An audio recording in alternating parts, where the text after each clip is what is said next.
Erie. It's Monday, June 16th.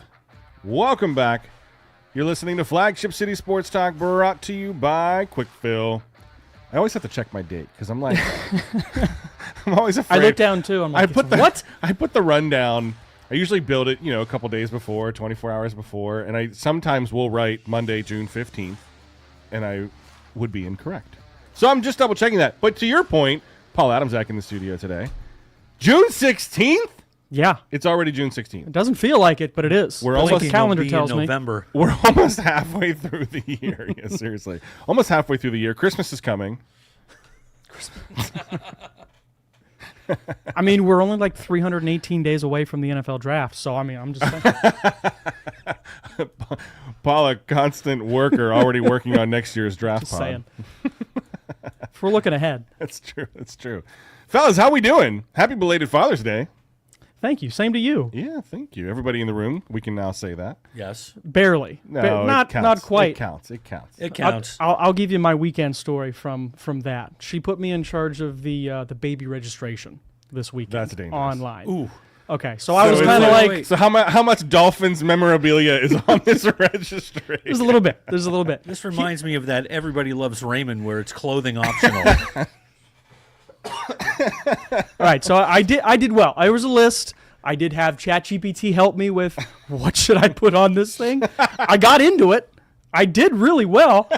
Here was my problem. Guys, I don't know where you can find infant-size shoulder pads. Couldn't find them. Not even Amazon has those for sale. We might have to make those for you. I would appreciate it. We'll hook you up. They did have... I know a guy. Oh wait, you're my apparel guy. Never They mind. had toddler. You got to look this up. Toddler weights. So there's a 0.2 kilogram dumbbell and like a 0.2 kilogram kettlebell on this registration. She's like, really? And I was like, yeah. We're going for that scholarship early. Did you see like the whole bench kids exercise equipment collection? Okay, so that was a little bit. Too far. Yeah, I was going to say, There's your line? yeah. Okay, We're there's going your down the line a little bit. That's funny. My wife would never trust me to do something like that. That's how busy she is that she put me in charge of that. I was like, all right. Rich, Wow, she said I did a good job. I'm just saying. I'm proud of you. Thank you. Rich, you said you drove about 500 miles for Father's Day? 500 miles this weekend. Well, Oh my I got gosh. my kids are working at camp this year. All three of them, so it's just me and my wife in the house. Yeah, that's weird. Woohoo! Yeah. A peek, but they a get- little peek into empty nesting.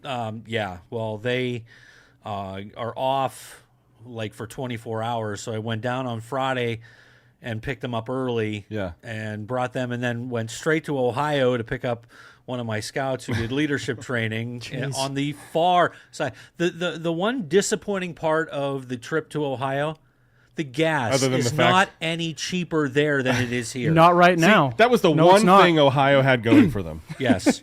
Forget it. I pulled That's up it? to the Loves, and I'm like, what the hell is this crap? I know. was like, what? I could have gotten better in Erie at the Delta Sonic. Thanks, Price Ohio. in Ohio this morning, I got it was at 306, and I see it's like at 347 or something down here. Now Gerard's terrible. Guys, It's 20 cents more there guys. than it is down here. Guys, we have not hit the complaining about gas prices point in our lives, have we?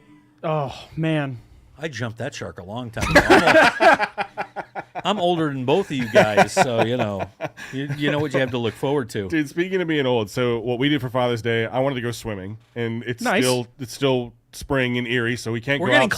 closer to sports. He's talking about swimming. Hey, listen, I was never a competitive swimmer, but like, so we went to Splash Lagoon. I wanted to go to Splash Competitive Lagoon. belly flopper. Yeah, well, I was great at that. And my daughter was doing like front flips and back flips like under the water. And I was like, oh, I used to do that all the time when I was a kid. I bet I could still do it. I said, honey, I could do one. She goes, no, you can't. I said, watch this. I did one. I've never felt my insides turn more in my entire life. It was like riding a thrill ride at Disney World. I was like, oh, never doing that again. Honey, I'll be right back. Ugh, can't make it. well, the amount of money you're going to save on amusement park tickets, just get him a kiddie pool. That's all he needs.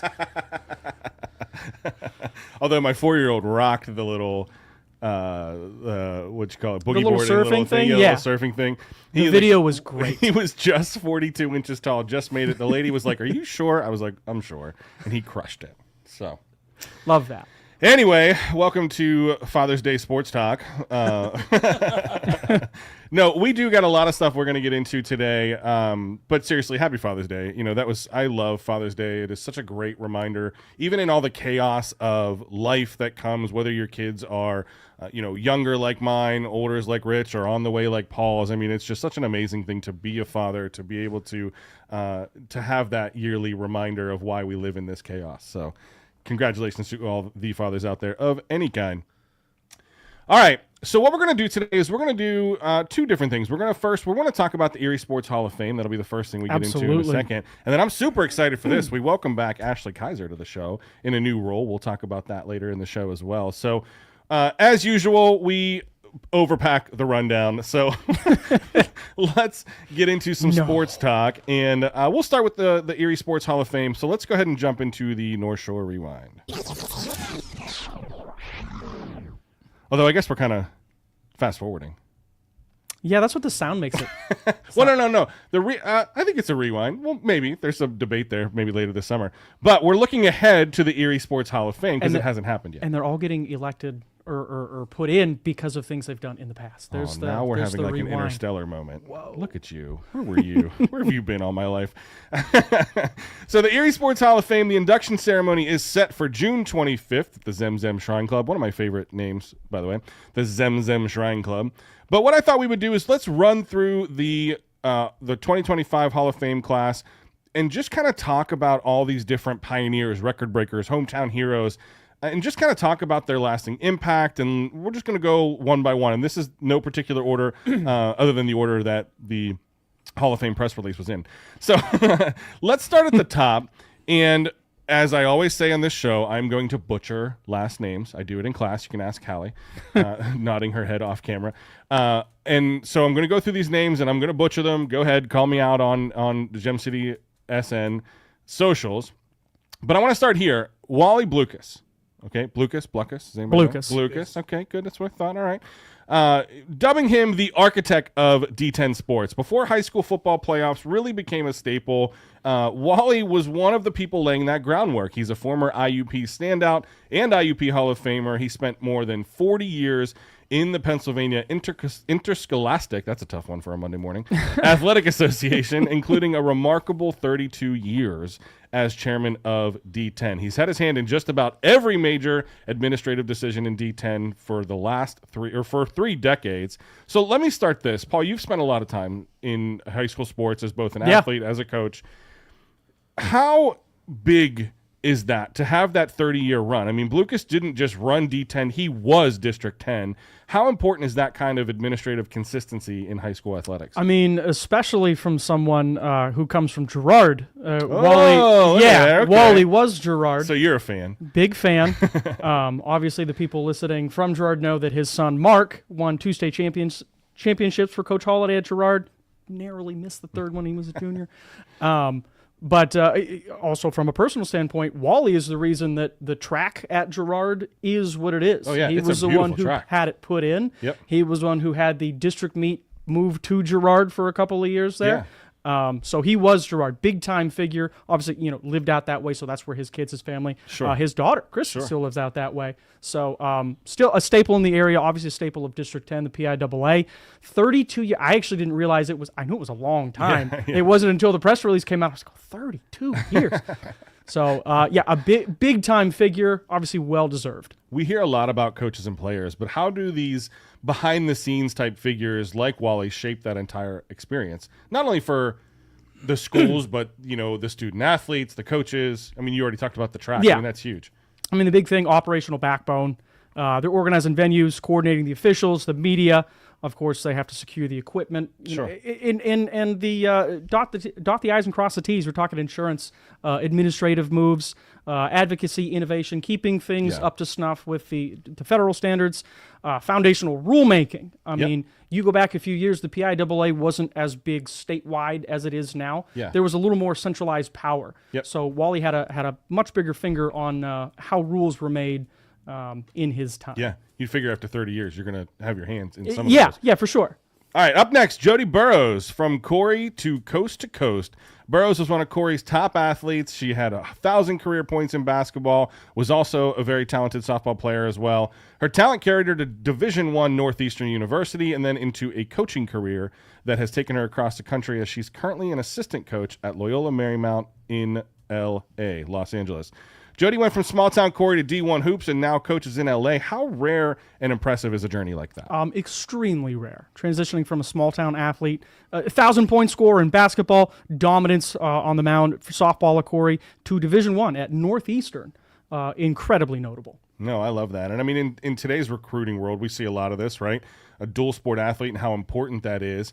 But you don't see them. I feel like it's less and less now. Well, Everything's becoming more specialized. I think you see it in high school. You still see the dual sport. But to go to college and then play, that's exactly where I was going, is how rare is that now to go and play, not that Burrows did, but I mean, to go be a two-sport athlete in college is almost unheard of. It is almost unheard of. And I feel like if you're going to try to do that now, the athletes who do that, Blaze Myers comes to mind. He's going to play basketball and football. Yep. I feel like he was a Division I level arm, but he wanted to play basketball as well. So he kind of took he's going to Baldwin Wallace. Great school. Yeah. Yep. But he's taken a little bit off of the top end. Where could I be in one sport in lieu to play two? I think it's awesome. No, I think it is too. And I think, even just looking at where she's ended up now coaching at Loyola Marymount, I mean, we're seeing this rise in women's basketball, and, she was a part of that wave as well. So absolutely. Cool. Well deserved. We got a lot more athletes to cover, but right now we got to take a break. So we're going to keep recapping the Erie Sports 2025 class when we get back. You're listening to Flagship City Sports Talk, brought to you by Quick Fill.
Welcome back. You're listening to Flagship City Sports Talk, brought to you by Quick Fill. Yeah, the guys were making fun of me off air because there's no way we're going to hit all these in the next 10 minutes. We're going to try. Watch me. Hold my coffee. It's too early. All right, jumping into our next 2025 Erie Sports Hall of Fame inductee. We're going to, and this is a name that I'm going to butcher, and this guy could crush me, Joe Orenja. Orenja, right? Did I do that right? I believe so. Well, you know what, Joe, I'm sorry. This guy, and this is why I say this, he's Erie's Iron Man. This one is almost hard to believe. 630-plus titles, 61 national championships, 56 gold medals, and over 300 powerlifting records at the state, national, and international level. Joe Orenja is arguably one of the most decorated athletes Erie has ever produced in any sport. With over 600 wins, does Joe have a claim as the greatest winner in Erie sports history? Well, you went through the numbers, but I think if you add his lifelong coaching legacy, over 25 years, he's not just Erie's top strength athlete, he's arguably the most decorated competitor ever in Erie sports. Yep, absolutely. All right, jumping ahead, Tom Reisenweber, the sports writer who never misses. Tom is a guy we talk about a lot on this show, and if you followed Erie high school or college sports in the last 20 years, you know Tom's work. He's chronicled everything from playoff runs to athlete profiles, and he's been a longtime writer for the Erie Times-News. Won or been a finalist for 38 different awards, including national honors from Gannett and editor and publisher. Most recently, he received Mercyhurst Prep's President Award for his coverage. I've worked with Tom for a number of years on high school football. He would help do our pregame show. Pregame for show. Years. And, he is just so immersed in the, area sports culture. Yeah. It's no wonder that he's as good as he is. Yeah, and his passion is true. I mean, it's not like these awards and stuff come from his passion and his talent, but I mean, I don't know that I've ever met anybody that is as passionate about high school and local sports as Tom is. A cathedral-like mind of local sports knowledge. Yep. Up next, Kelly Rowan, queen of the stolen base, a three-time All-State player for McDowell. Despite an injury-plagued freshman year, she tallied 82 career stolen bases. She wasn't just fast, she was smart, aggressive, and an absolute game-changer on the bases. And that just makes me think, should more young players today be focusing on small ball fundamentals like base running? You hear a lot about ERA and averages and home runs and things like that. But, Kelly was just a speedster on the bases. I love it. I mean, as a track guy, never played baseball. I like the idea of being like the pinch runner. I always said I'd be a great pinch runner. I can't hit the ball, probably can't throw it that well. I can catch. Sure. But if you just, listen, you get on base, just put me in. Yeah. I love it. I love it. All right, up next, Dave Stachinski, a two-sport pioneer turned community pillar. A Gannon basketball standout who got drafted by the Philadelphia 76ers in 1974. Not something many Erie athletes can say. Played overseas, then returned to coach, officiate, and serve as an athletic director. One of the very few who's worn every hat: player, coach, ref, AD. I mean, what does this say? What does someone like Stachinski show us in terms of what it means to be a lifelong contributor to sports? I mean, I hear the name Dave Stachinski, and I think about guys like Julius Peppers, Tony Gonzalez, Antonio Gates, former basketball players that went on to star as football players. Sure. It's not unheard of, but it is incredibly rare, and I think it's incredible that Erie has one of those guys. Yeah, no, I mean, and even to get drafted, like I said it in passing, but to be drafted to a pro team, right? I mean, that's impressive in any way you look at it. All right. Fred Vicky, the godfather of Erie swimming. If you've ever swum competitively in Erie, chances are Fred Vicky had something to do with it. He's been involved in the sport for over 60 years, ran the District 10 championships for 4 decades, and started the Erie Swim Officials Association. From coaching to officiating to organizing, he's been the backbone of competitive swimming in the region. What does it say about Vicky's dedication that he's still being honored after 6 decades associated with the sport? It's just incredible, an accomplishment to be around a sport for 60 years. I mean, that says that the guy absolutely loves what he's doing, and a lifetime of work paying off, being put in the Hall of Fame forever. If I'm still doing this after 60 years, just put me in a box. All right, friend of the show and just an overall great guy. Up next, we have Cleve Wright. I mean, the guy is literally responsible for building a championship culture at Gannon. Gannon's women basketball has become a powerhouse under Coach Wright. In 17 seasons, he's closing in on 400 wins, holds the program's all-time wins record, and led Gannon to multiple Elite Eight appearances. How do you build a culture like that has endured nearly 2 decades? He's an incredibly humble and just rare human being. We've had him on the show here a few times.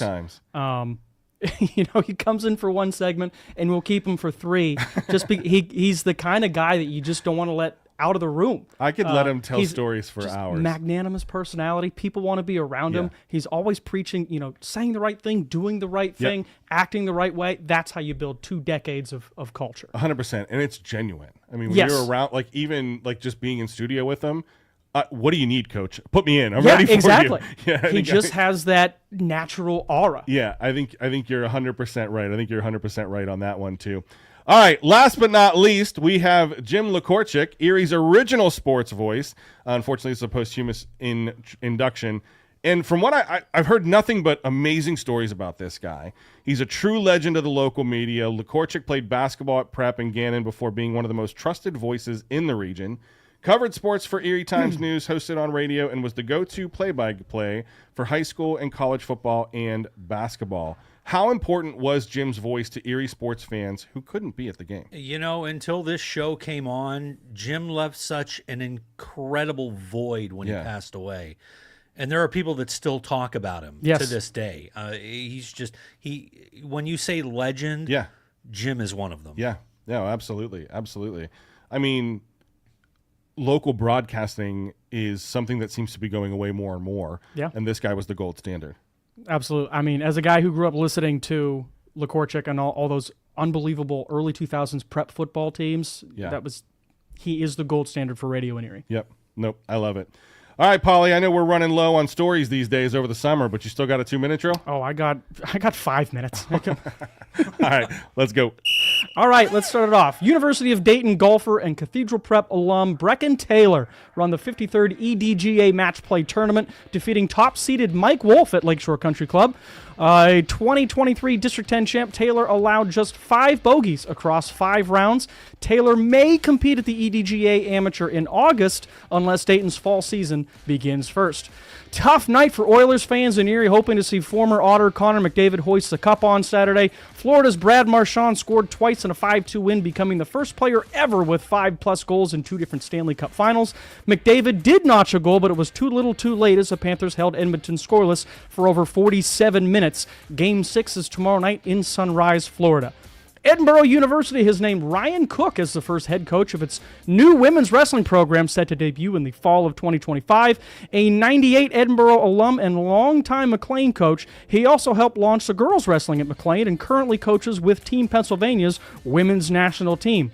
Penn State Barron seniors Jocelyn McNanny and Mac Chioco were named to the 2025 Division III All-ECAC softball and baseball teams, respectively. McNanny led the AMCC with a .492 average, 39 RBIs, and 20 doubles, tying a conference record, while Chioco hit .452, totaled 71 hits, and struck out just 7 times in 157 plate appearances. Both were first-team All-AMCC selections and earned multiple All-Region honors. And finally, the Erie Seawolves split their 6-game series in Altoona, going 3-3 over the past week and falling 7-1 yesterday to drop to 41-22 on the season. Friday's 4-1 loss saw Erie leave 12 men on base despite out-hitting Altoona. They rebounded Saturday with a rain-delayed 7-2 win behind Eduardo Valencia's 3-hit, 3 RBI game.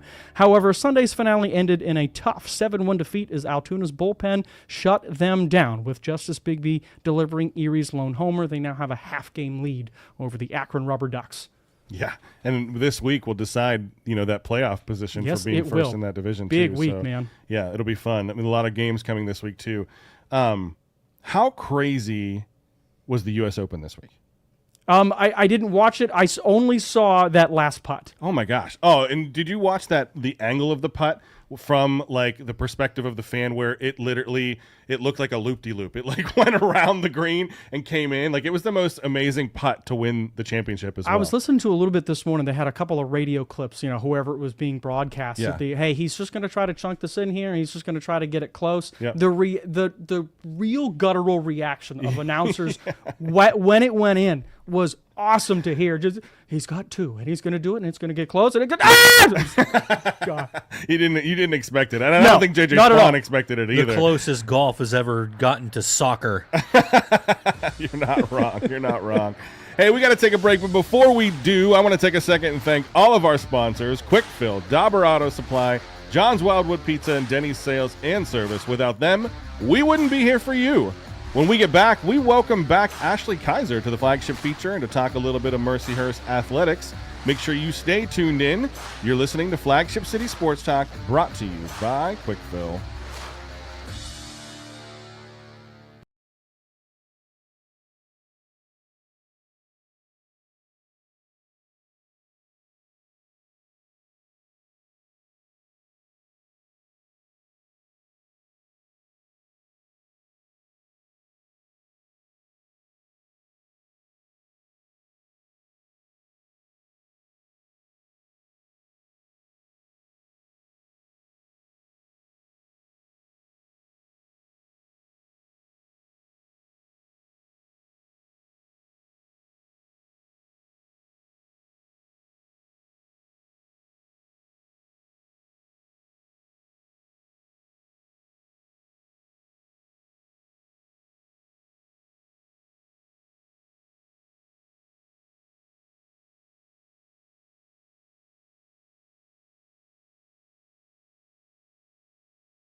both, I think.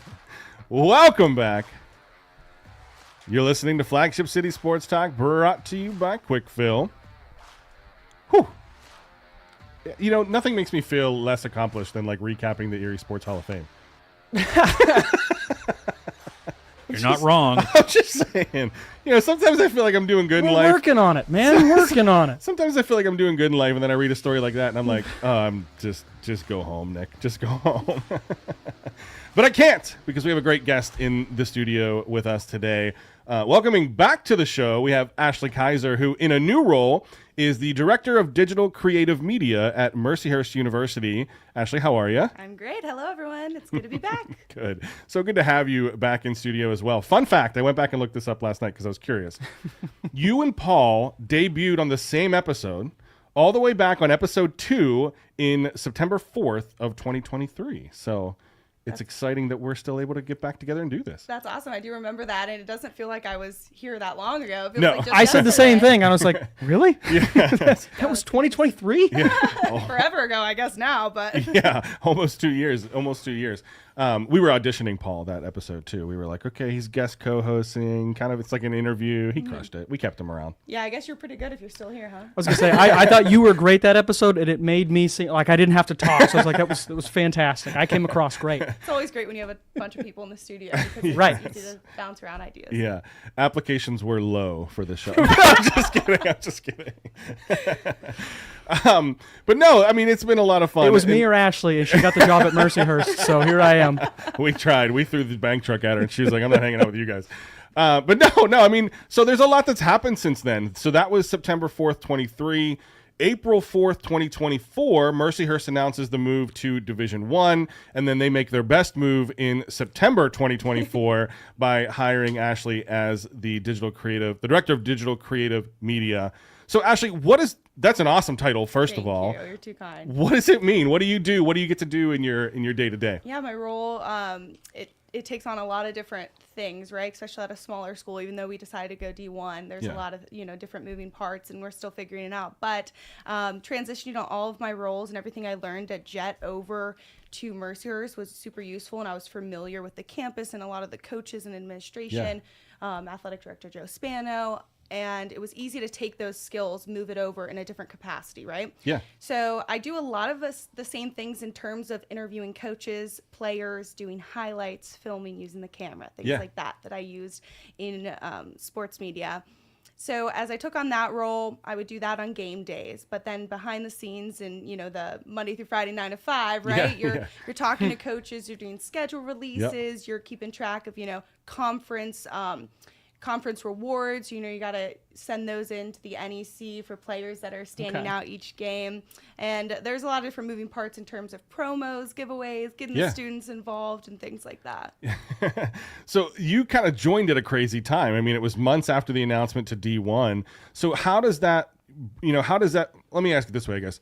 What were some of the challenges that you had to go through, not only being a new employee, but then, the excitement that you're moving to D1? What's maybe that biggest challenge you ran into when rebranding rebranding the athletic programs to a D1 audience? Yeah, it was definitely something they've never had before, like the position I walked into. And then I also got, a group of staff, great students. I have Cameron Horning, who's also on my team. We work really well together. So it was jumping into people that were there to help with those graphics, those videos, those interviews, those rewards and things like that they never had.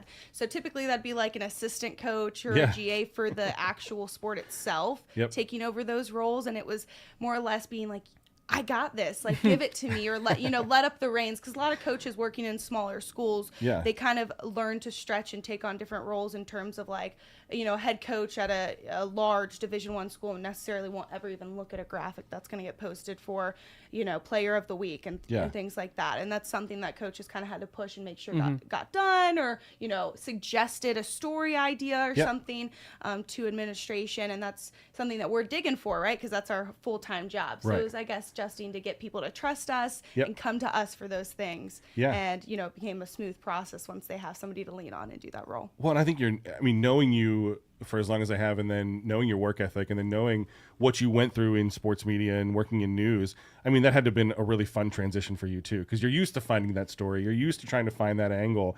So I think that's really cool that you were able to then take that, over to Mercyhurst. What was... I went back and was looking at the press release when you were hired, and then it says part of the job is focusing on enhancing the visibility of athletes' achievements and creating a stronger connection with fans through those digital platforms. So what was your favorite story to cover this year? Man, there were so many good ones. Something, and going off the question before as well, there was adjustments of like format, right? Because you have a little bit of a longer format on a news station's outlet. You have a longer term. You're on social media and YouTube and things like that now, so it's got to be quick and short and sweet for the most part. And that was an adjustment to figure out like what kept the viewers and fans' attention. And we're figuring that out. But man, there were so many good stories. I love traveling with men's ice hockey to Minnesota. That was something. I'm a big hockey girl. I've really enjoyed covering hockey in Erie with the Otters and with Mercyhurst when I was at the station.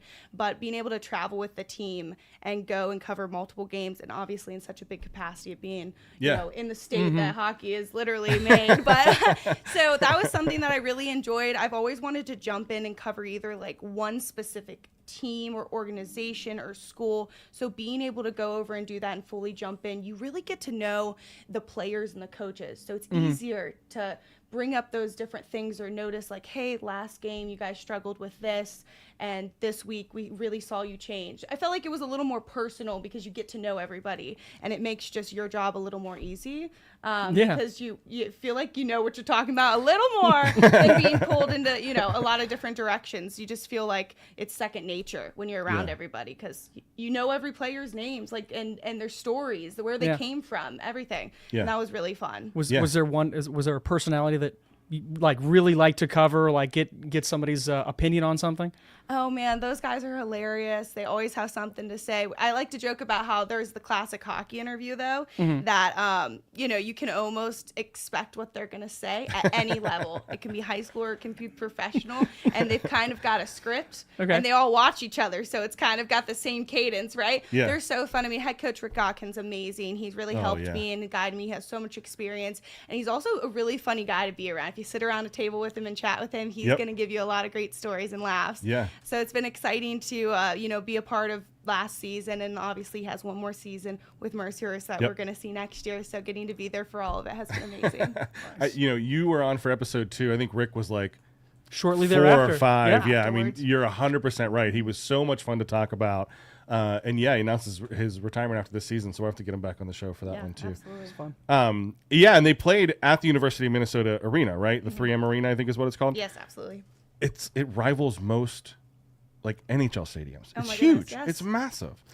That had to have been a cool place to go and just cover and be a part of that game. Yeah, wow, so big. And I've covered the Penguins once before, so going to that was a big shell shock. But then going and seeing like, oh, this is a college arena. Like, you're joking. There were so many fans, and the funny thing is, Minnesota had their football team, I believe, playing still in a championship or a conference, further in playoffs. So a lot of people weren't there because of that. They were traveling and supporting them. It still was almost completely sold out. They had, you could tell, community members, like youth sports teams were all there and stuff like that. It's something I really hope that we can continue to grow Mercyhurst and get to that point where we're selling out completely games and getting those youth programs involved. It's like when Slippery Rock goes to Michigan, the big house. They pack the big house for football games. It's kind of cool. Yeah. No, I love that too. So being that we talked about the Sports Hall of Fame earlier, we got to highlight guys like Tom Reisenweber and Jim LaCorchik, and they have really spent a lot of time in traditional media, radio and the newspaper. So you're hired as this digital creative media specialist. How does that change? How have you seen kind of the industry change, or what do you see kind of being the future of digital creative media when it comes to athletic communication? So interesting. I feel like I'm in this middle gap, right? Where I can relate to the TV, the newspaper, the website type of media, but I've also been a part of the transition of social media growing and how important that has become a media outlet in itself, right? yeah. So as I've seen it grow and change and been a part of both, I just felt like not only joining Mercyhurst at the time where we had that transition to D1, but just joining the digital media type was really beneficial. And I feel like helping it grow over the course of, the next 10 years, we're going to see it maybe completely take over. Was there something you saw like, okay, this is the first thing I'm going to do to transition into this digital space? And what was that?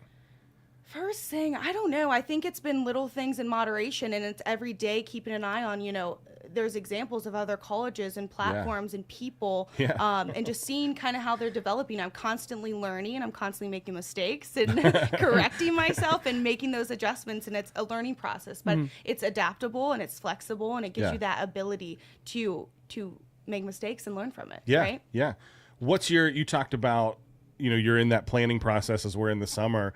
What's that one thing, if you can, give us a little peek into, like, what's that one digital strategy that you're going to debut coming into the fall? Oh man, we really are getting into a lot of those creative, fun, now that we have time in the summer, those fun video ideas. We really want to highlight those local athletes. We want to highlight their stories that you didn't necessarily get to see at Mercyhurst before.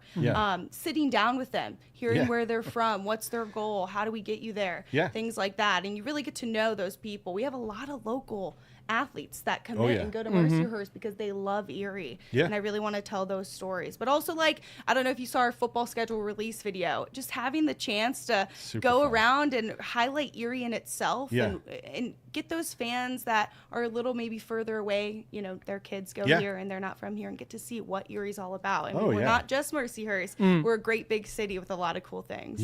No, and it's a lot of good things to come too. I mean, having that start in to D1 at the NEC is just the beginning, right? We have a lot to get to, and you guys have so much good stuff hanging on. And with that, we're going to keep you. We want to have you stay around for another segment because we want to talk about some of that, that recruiting, the athletic side of it, the D1 aspect. So we'll keep you around here for another segment. You're listening to Flagship City Sports Talk, brought to you by Quick Fill. When we get back, we're going to keep recapping Mercyhurst D1 Year 1.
Welcome back.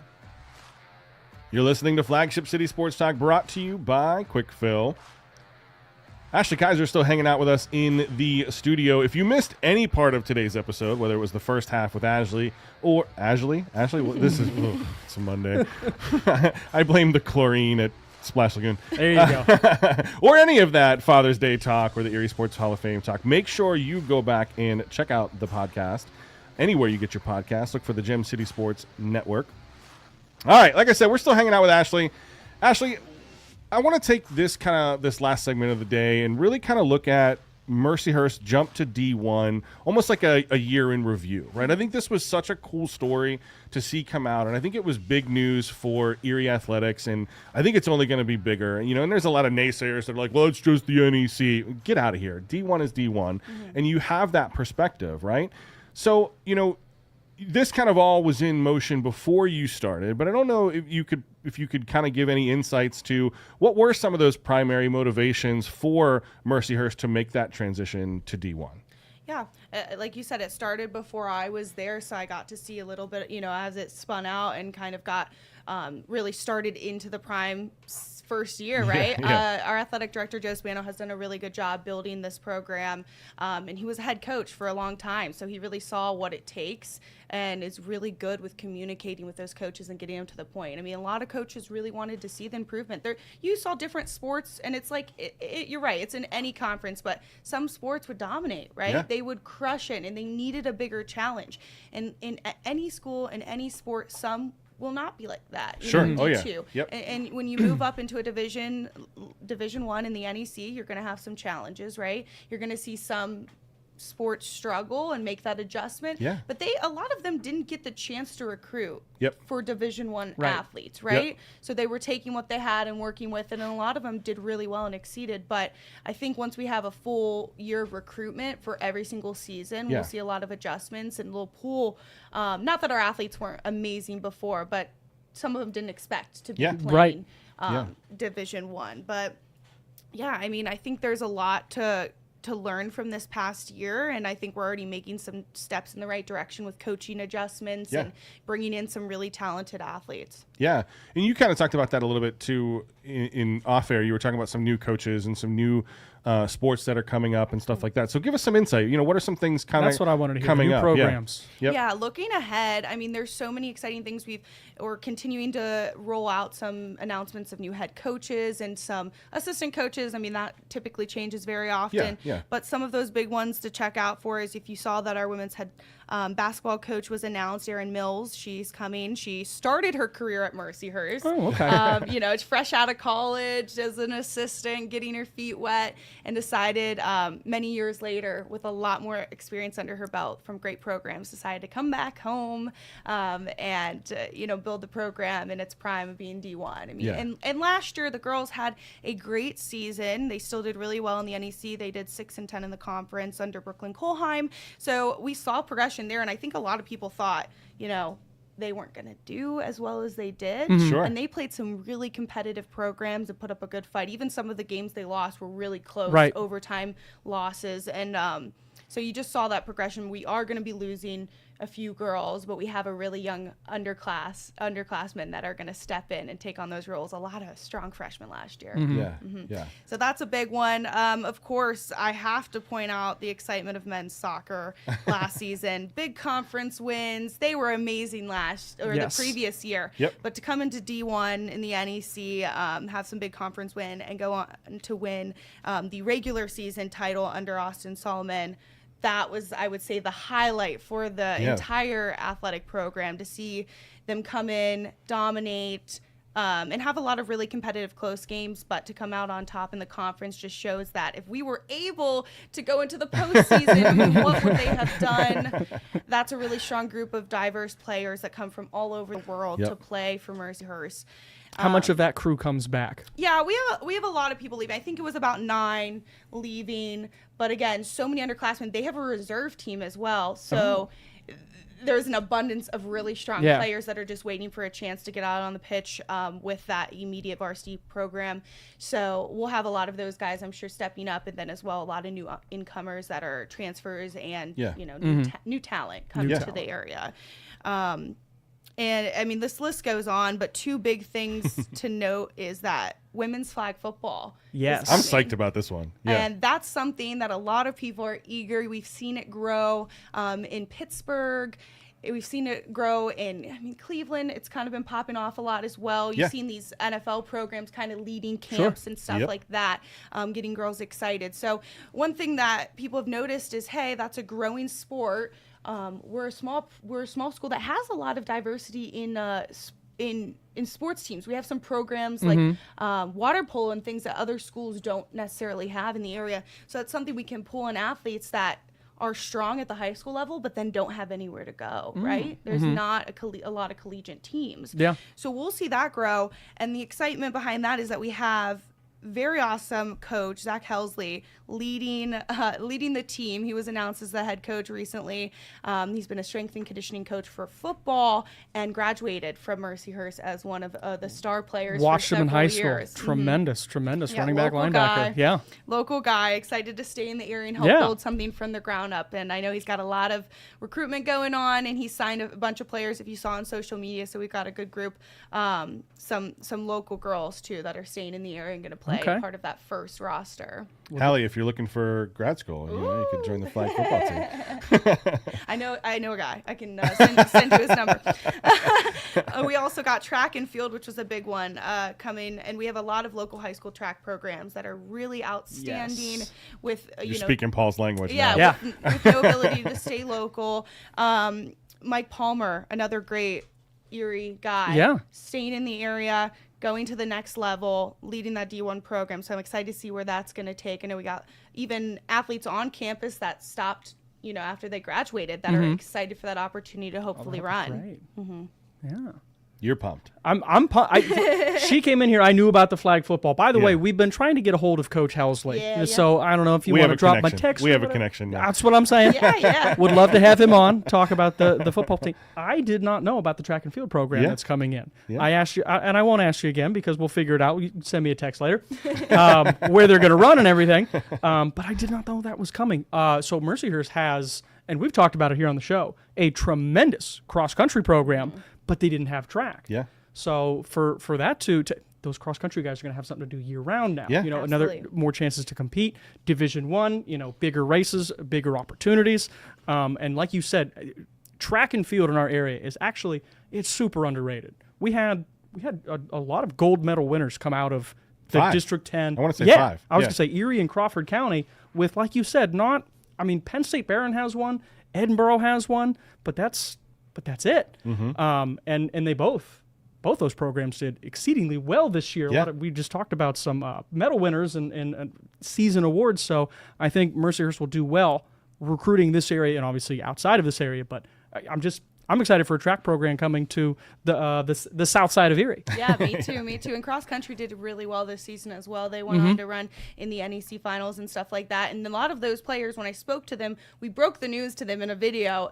We had their cross country coach, tell them the news of track and field coming, and that was like breaking the news, right? So we told them, and a lot of them would run both through high school and middle school and things like that, and they were eager to have the opportunity to compete all year round, and cross country would be their main, but to have the ability to run indoor and outdoor track would really help push them. Track coach is gonna love that constant competitiveness and to not be able to compete during the off season as much as you really like. I'm sure that kind of impacts your success in the regular season. Having good distance runners gets you points, so you want that. Yeah, absolutely. Ashley, what do you think? I mean, you just ripped off a bunch of awesome stories. I mean, even I think with flag football too, with it now being an Olympic sport coming up in 2028 for both men's and women's. I think the sport's only going to get bigger and bigger. So I think that's awesome. But when we look at whether it's last year or even looking ahead, what's the biggest surprise or maybe unexpected outcome during the first year that happened? I mean, you kind of talked about soccer. Not that was unexpected because they were good beforehand. Baseball team's always good. Yeah, football I thought had a really great year. Well. I was going to say football is something we can look forward to this coming season. We'll talk a little bit about that.